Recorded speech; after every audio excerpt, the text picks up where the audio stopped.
So a little bit about me. Who is Mona? So I'm a mother and working from home, of course, like many of us. And I'm also an usher by profession. And I also teach and coach and mentor IT and non-IT organization using different way of thinking. Okay, so the purpose of this webinar, of course, is about system thinking. I work with many systems and I work with many people who are thinking a lot. So could you please put in a chat and tell me what is thinking according to you? I have 10 seconds. Okay, nice. Justin. Opinion. Yeah, that's good. Bella, critical thinking. Analytical thinking, 7 way of thinking, creative thinking. Yes. System thinking. Yeah, all of them. Yeah, many of those actually, the critical thinking, creative thinking, and system thinking, that's what we are covering in our Enterprise Agile Coach here in Leadership Tribe. Opinion, judgment. All right, Aiden. Process of thinking. All right, that's a good one. Now you know what thinking. It seems I have a lot of good thinker here in this room. So what is system according to you?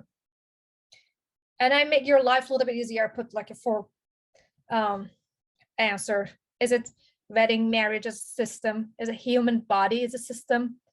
Is a computer is a system? Or all of them? Okay. What we are getting? Lots of A. Ooh, D. Lots of D. Right, C. Many C. Okay. Right, so, well, a system is a whole spelled with W. What is consists of part, and each can affect its behavior and its properties. You, for example, for the biological system, it's called organization or organism, and consists of the part, your heart, your lymph, your stomach, your body. It's all system, and they behave in the way that it's part of your property. Okay. And I really like this description from there are not, first of all, I have to mention that there is no simple or there is no single definition of the system, but this is my favorite from Donella Meadows, that a system is a set of the related components that works together in a particular environment to perform whatever function are required to each achieve the system objectives. What that mean? A system isn't just any old collection of the things. A system is an interconnection of set of elements that is coherently organized in a way to achieve something. Think about a football team. A football team is a system. We have the team, which are like players. We have coaches. We have ball. We have what else we have? We have different elements, right? And then they are interconnected through the rules, through the rules of the game, and the coach's strategy, and the communication between the players, and the physical laws for the ball that govern the motion of the ball and the players, and the purpose of the team, which is winning or doing exercise, or let's say making some millions of money, or all of them, right? So this is a whole system. So if you look at the system, how we can identify the system, I'd like you to understand that there are 3 things coming out of it. It has 3 elements. One is elements. Another one, it's the interconnection. What's the last one? Can you put it in chat? What's the last part of the system? Yes, aim, goal, the purpose, the function. That is the system. All right. Are we good here? We just talk about thinking and a system. But many things can be a system. There are more examples, like a school is a system, the city, the factory. There are systems that are physical and they're tangible and we can feel them, but there are systems that are intangible and we cannot feel them, right? Like economy, city. Physical, like trees as a system. The forest, the large system, is a large system of that which encompasses the subsystems of trees and animals, right? Please put your question here. So we talk about system and what is not a system. I give you a hint here again, just A, B, C, D. Please put it in the chat and tell me what is not a system. The sand on the road, the arbitrarily add or taken away football player or soccer player, the dead creature, or all of above. All right. C, D, Justin A, Chitra B, oh, RTD. Good. Yes. So let's put it this way. A cluster or a things, the cluster without any practical, let's say without any particular interconnection or function is not a system. The sand scattered on the road by accident is not itself a system. We can add the sand, we can remove the sand, but it still is sand, right? There is no connection. What's the connection here? So when living creature dies, it loses a systemness. Let's imagine about our body, okay? I said that our body is a system, right? But for instance, I'm a writer. I can write with my hand. If I cut my hand and put it on the table, do you think that it can write? It's not a part of my system anymore. So it's separated. These are easy to understand when it's like a tangible, again, it's physical. But what about when it is non-physical, it's intangible? Think about it. Okay.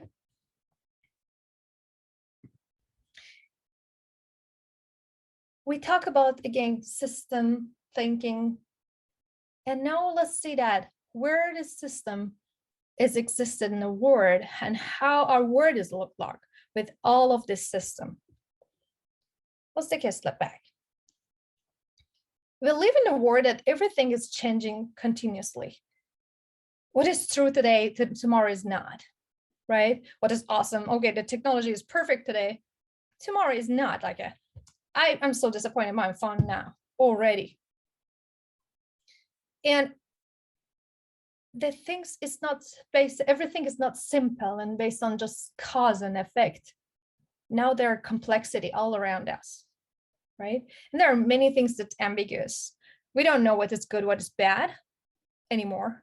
Sometimes it's the things that are constantly changing, and there's interconnection between them. You can see, some people actually call it VUCA, which is coming from the war, and I'm not in the favor of it. And I know, unfortunately, it's happening somewhere other side of the ocean. But what is existed actually is everything and everyone is interconnected, interdependent, interrelated. We are part of the natural and social web of life, right? And it supports us to stay and sustain us. We are, let's say, we are connected to nature and depend on it for the things that we need to keep us alive. We are also connected to our family, to our friends, to our community. We are connected to our economy, right? but still like our brain, the things that is existed all over the place, it's just make us feel like things are going faster and faster, but our brain is not keeping up with it. Like the way we are thinking about the word is not aligned with how the word is look like. Unfortunately, we still think about the word as okay, it's linear, where the word is non-linear, right? We are thinking, oh, okay, there is there is a relationship between cause and effect, but we are still thinking about simplistic and casual way.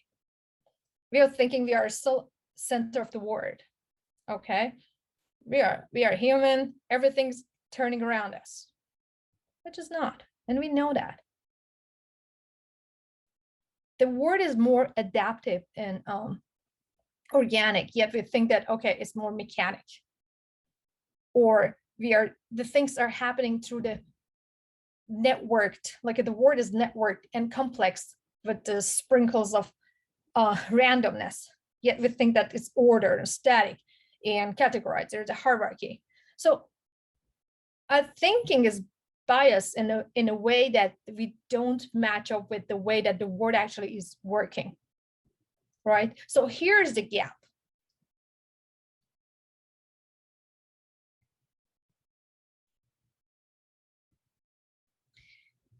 Now, why system thinking actually existed? Well, why we need to have such a thing as a system thinking? Let's think about it. We every day in our life, we are dealing with so many things, and I like to just call this as a system thinking as a bias detector, or let's say when the people are coming and talk about something because they believe in it. Okay, this is how I think, and this is how they bring their own way of judgment and thinking to judge the word. And we know that that's not right, because this is not the reality of the thing. That's how they're thinking and their own perspective. I can give you one example from myself. On 27th of February, just this weekend, my daughter, she had this online meeting.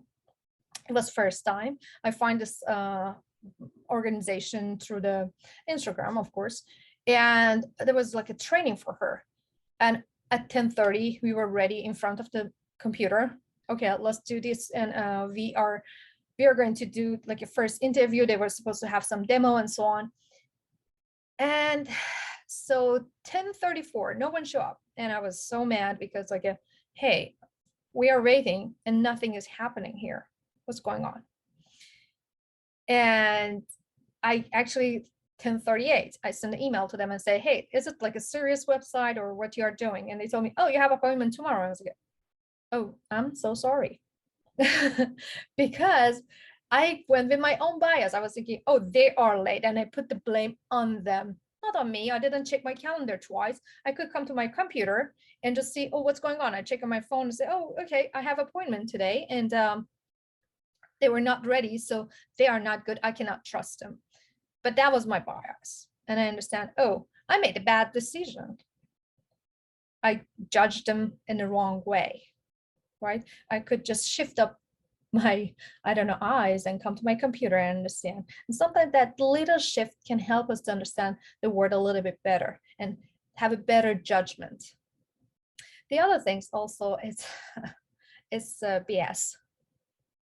There are a lot around us, right? How many times you were in a meeting with your colleague, and they were making decision in a serious place based on their hunch and their gut, without considering what is the fact behind things, right? It's all over the place. And the other things I mentioned earlier, it's about the reality of the things. Like now things seems more vocal and complex and ambiguous. So it's hard to make a serious decision, like how we can get into all of this cluster of the things to this web, right? So the next question you might have likely, what is system thinking? But let's keep this question a little bit longer. I like to talk about this story. You might read, I read this story about the elephant, and Six Blind Man, and I actually noticed something.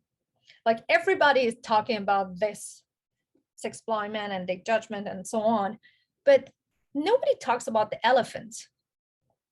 What elephant feels like when it's been touched with others, like a six blind man, like what kind of people they come and touch the elephant, and what kind of feeling the elephant might have. Sorry, maybe this is another story for next time, but think about the big picture. Each of the six blind men, they come and touch the elephant and they felt different. Okay. Some of them, I don't know, touch the body, the side of the elephant, and say, oh, it's like a wall and mountain. And I think the elephant is the mountain or wall. Another one touches the tail and say, oh, I feel this is like an old rope. This is nothing. It's not a creature or whatever. Another one touched the elephant and felt like, oh, it's like a tree. Or another one touched the giant ear, said that, oh, it's like a fan. It's soft, or maybe it's a carpet, similar. And the fifth blind man touched the tusk and say, oh, it's so sharp, I think it's a spear. Another one has different judgment, it's a snake, touched the trunk, of course. So the humor of this story actually is that each of them, the six blind men, they had a different judgment based on the locality, right? Based on where they were standing. And same thing sometimes for our organization and system that we are having. We always have the judgment based on where we are standing. We are working different department. We are different part of the project, right? We have our own judgment. And there's no simple single person to just give you a whole picture of the things, right?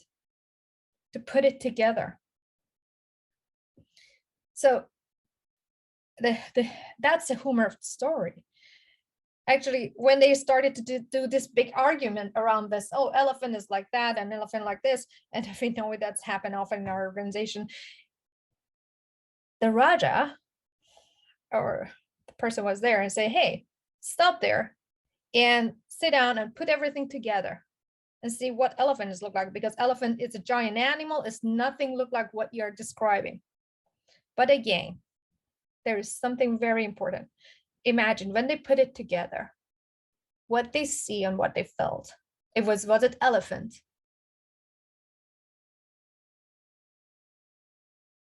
Yeah.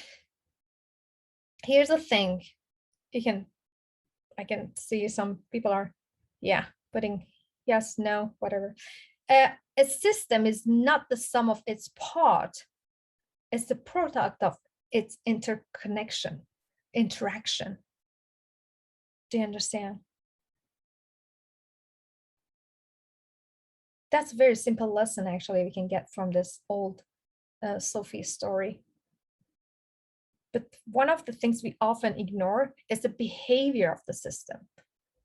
We cannot be known just by knowing the elephant of which is the system or the system of the elephant or anything like that. So we need to understand the behavior, the interaction of those parts. Now we're going to think about a little bit further. What is really system thinking? Okay. I like this description from Drake Cabrera. The system thinking is the act of organizing information to make meaning of it.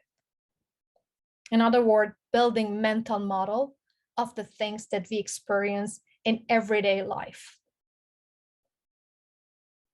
So that system thinking is this diagnostic of tool that can help you to assess the problem before taking actions or action. It's help you to ask questions before arriving at the conclusion. It's prevent you from making the assumption, which is the lowest level of knowledge, right? I'm going to give you another example to just understand what's a system thinking. The life cycle of this car, just imagine that. Okay. When you are building a car, there's a tire, it's made of, I don't know, tree or gas, whatever. And somebody create the wheel, somebody create the engine, somebody do their structure between them. And at the end, all of this component, they come together and they assemble and they build a body. And then there's the sales, right? So someone needs to sell it out. Someone needs to do marketing about it. Someone needs to do, after all, someone needs to do maintenance or service after. So it just doesn't stop there when you're building a car. It's whole things together. It doesn't make one person just to build a car, ladies and gentlemen. When you build a car, just don't think about the building. Think about the maintenance. Think about the whole system. So we just don't think about the engine. We don't have a car if we just have a very good engine, right? We cannot, this is not a car. We can have an engine, but it's just a part of it. But they all work together. So that's a whole, looking holistically to one system and thinking about it. That's a system thinking. But how do we become a system thinker? Right? It's not an easy thing to do. We have a lot to work on. The very first step is we need to organize our idea into the system, right? We need to distinguish ideas from each other. The second step is to putting these ideas into the system way of thinking.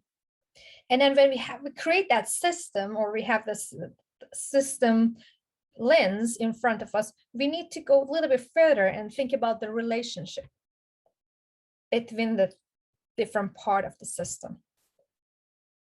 And then we can take it out a little bit and step back and have a different perspective. Like you look at this system from different angles, right? Not just thinking about stuff like, oh, this is the product, I think it's great and it's going to go to market, everybody gonna love it. But no, think about different way. Customers, from the customer perspective, stakeholders perspective, from your team, from different way of view, right? That's the thing. That's how do we do system thinking? It's kind of devil is in details. The most important thing is we need to practice and apply this 4 simple steps to anything that you're thinking or doing, inventing, anything you're doing, or the problem you want to solve. So you don't just stop there. I have a little quiz for you all. So I want you all just don't think about camel and popsicle. All right. What's in your brain? Is it absolutely camel and popsicle? Can you show me emoji? Yes. Okay, I'm getting more and more. Yeah. Good. So you see that your brain actually, this is like a simple sentence, right? That demonstrate the power of distinction and identifying rules or rules of the other in our brain. When I told you, do not think about camel and popsicle, you just think about them, right? Because I mentioned the word and it's just also in front of your eyes, so you can see them, and then you think about them. What if we couldn't distinguish between the things? Think about what happened if in your brain, when you make a distinction, you navigate in nearly unpredictable boundaries, right? There is this artist, I really like it, Sandy Skoglop. I'm not sure if I pronounced the name well or not, but this yellow box, I don't know if it's visible for everybody or not. Good. So this yellow box, this notion by itself is so foreign, is so removed for us that we cannot comprehend what it would means to not to be capable of distinguishing between one thing to another. Let's think about it. What would the world be like if the things blend in to one? I give you 5 seconds to just digest this. I have another thing for you. So think about relationship between camel and popsicle. Can you put it in chat? I would like to see what you can see. Dessert, hot, it makes summer. All right, excellent. So, ladies and gentlemen, so without permission, your brain relates stuff, right? Test the validity of these relationship, or you will conclude the dumb thing, right? Remember, the nature hides its secrets inside of the relationship. This is very important. So to understanding a system, it's required seeing its part of the relationship among them. Many of the relationships we make are implicit. Though a key part of the system thinking is explicating the relationship, the tongue that we make to better understanding any type of system. So, and create our mental model. But what is mental model according to you? Can you put it in the chat and tell me what do you think the mental model is? I'd like to see that.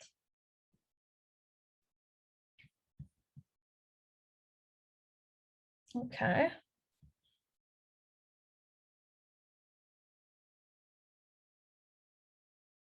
Right. Good answers.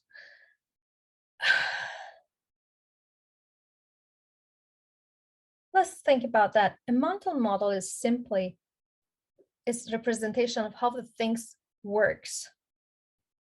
We cannot keep all the details in the word in our brain, right? So we use the model to simplify the complexity and to understand and organize the chunk, right? So the information are coming, they come to our brain, and we digest them together. And then we have this model, which is our thinking, right? And earlier I just asked you what's thinking, and I saw that you have like a judgment, opinion, and those kind of things came up. This is that how we process the thinking, how we process the information coming to our brain, and we get it out of our brain. So the most important things here, actually, it's the most important things here is how we process the information, how we organize them. It's our thinking, our cognition. What is based on our culture, history, our life, where we are coming from, what we do. So that's that. These are building our mental model, right? I want to take you somewhere else to just give you a little bit deeper understanding. I really like this. Iceberg is one of the key tool, at least for me, for in a system thinking. There are many other tools also, but this is kind of critical. We all know about iceberg, right? So 10% of the iceberg, I mean, due to Titanic, I'm sorry about that, but I don't know what happened to them. There was a reason behind it. We are not going into details of it, why, what happened, but we know that 10% of the iceberg is outside of the water and 90% is inside of the water, right? Unfortunately, it didn't survive because Do you all know what happened? Why didn't it survive? Yeah, they couldn't adapt at the moment. But let's pretend the word is the iceberg, and you or your organization are at the boat, or the boat ship, and things actually happening in our life. This iceberg popping up left and right, and let's think about pandemic. When pandemic happened, just think about if pandemic is an iceberg. So when pandemic happened, what happened to some of the organization? They were like Titanic, right? They couldn't survive. They couldn't because of many different reasons. Maybe they didn't have enough cash flow or something else happened, but they couldn't react. They couldn't make a right decision. But what I want to bring here, that let's dig in a little bit deeper and how we can survive in this kind of situation, right? Let's think about the iceberg. And I say that iceberg is the way of thinking and system thinking. So we don't see only the tips of the iceberg in the top of it. We want to dig a little bit deeper and see what is after that. So when something, I didn't invent this. Actually, I have to mention maybe this iceberg metaphor associated with the system thinking. It's coming from I think it was 1990, something like that. It came out. There is a Versus model, and it's influenced many different people. It can help us to see the things in not only in front of us, but maybe be aware of the things that we don't have access or we are not aware of it. The very top of the iceberg, actually, we call it event. Okay. And this event level, we see, we feel, we hear, we experience. This is what is happening in the world, right?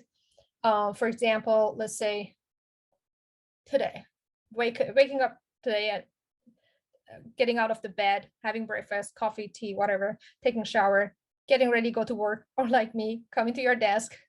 You have a home office with pajama, without pajama. I'm not asking for that, but these are simple events. Like you missed your to-do list today. Okay, it's the event happen.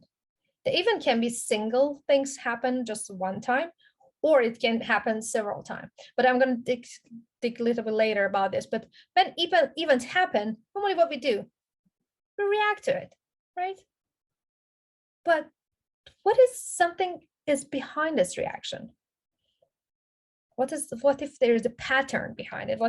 I didn't miss my to-do list just today. I missed it yesterday, or I missed my deadline.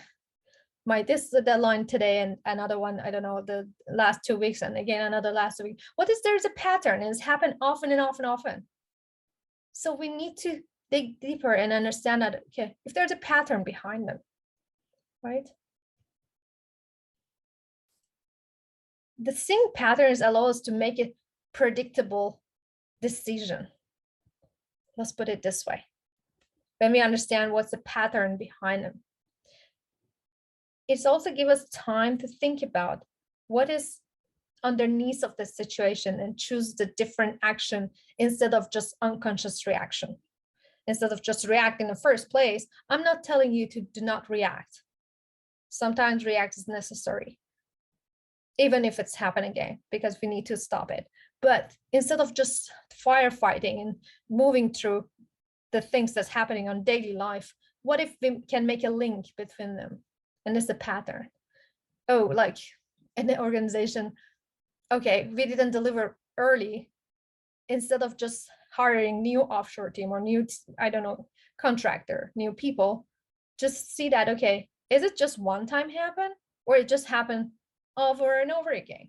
If there's a pattern behind it. And if we want to dig even deeper to understand, okay, what is this pattern, we go ahead and make a link between this pattern, understand the structure Okay. They couldn't deliver. We have a shortage of the resources or human power, but then there's a structure behind it. Why? Maybe our requirements are not sufficient also, right? Or I missed my deadline, my today's, but it has happened over and over again. Maybe there is a certain amount of time per day and I have a certain capacity to just answer or react. And then if we start to understand the structure of the system, we can design something on top of it, right? So we'll look a little bit deeper. And then if we want to go even deeper to that, this is the fourth level, and we call it mental model. It's at the bottom.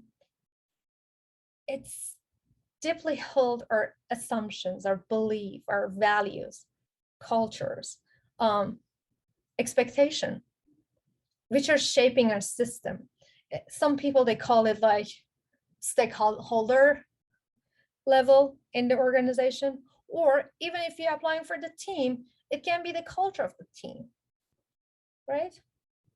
So we are thinking and looking even one level deeper to our system and understand why. And if there is transformation or any reframe supposed to happen, it should happen in this level, right?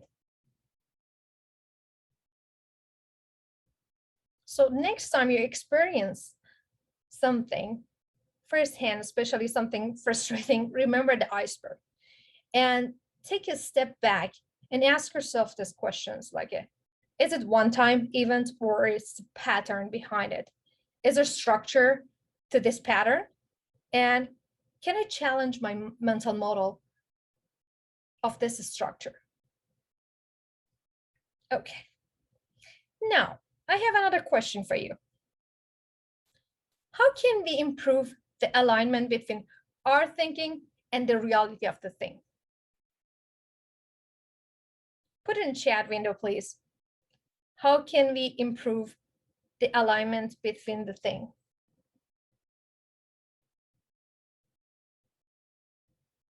Yeah, I like to say that. I'm not sure what's going on here.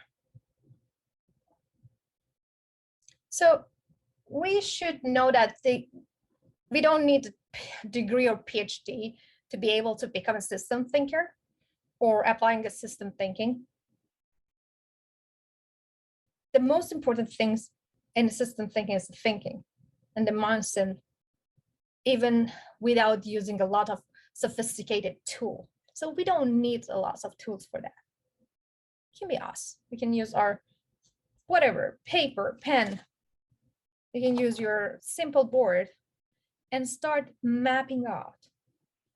Okay? But how we can get alignment with that? It's so simple. First, we observe the real world. And then when we build up our mental model, we test it. And the most important thing is by getting a feedback loop. So we should, first of all, we need to understand nothing can be perfect.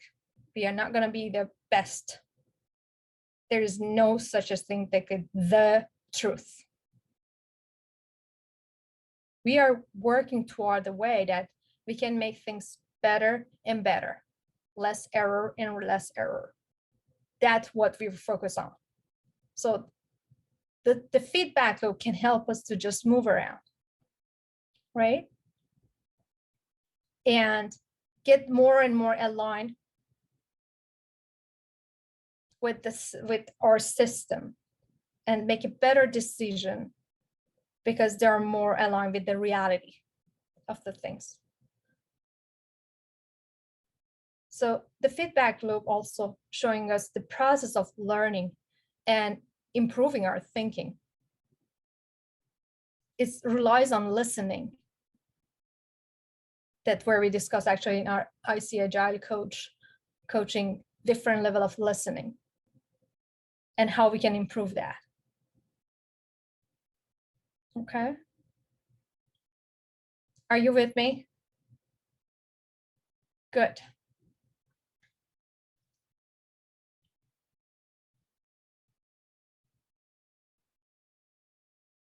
And I like to say that in many different places, I said many times that we miss this feedback, which is very critical. And when you keep ignoring it. I don't want to know this. And you stay in your bias, your way of thinking, and we keep ignoring it. And that leads us to make a not right decision. Go with our guts.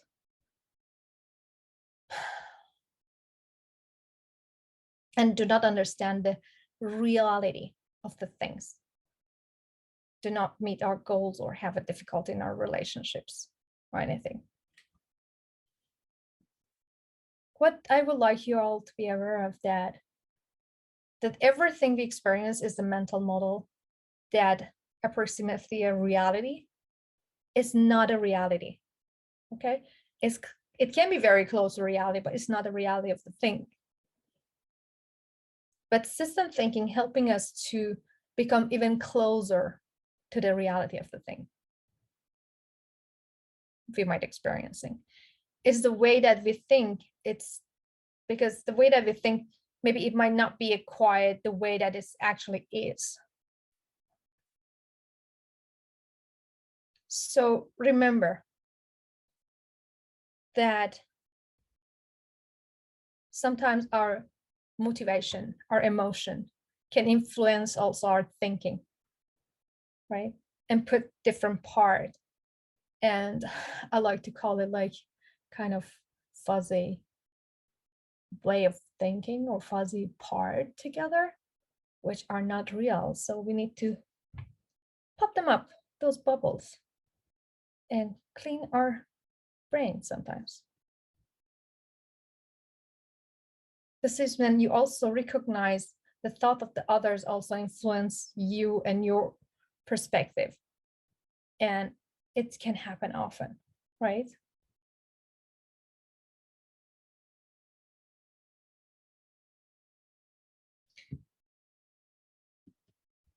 I hope that you enjoyed this webinar, but all I wanted to say,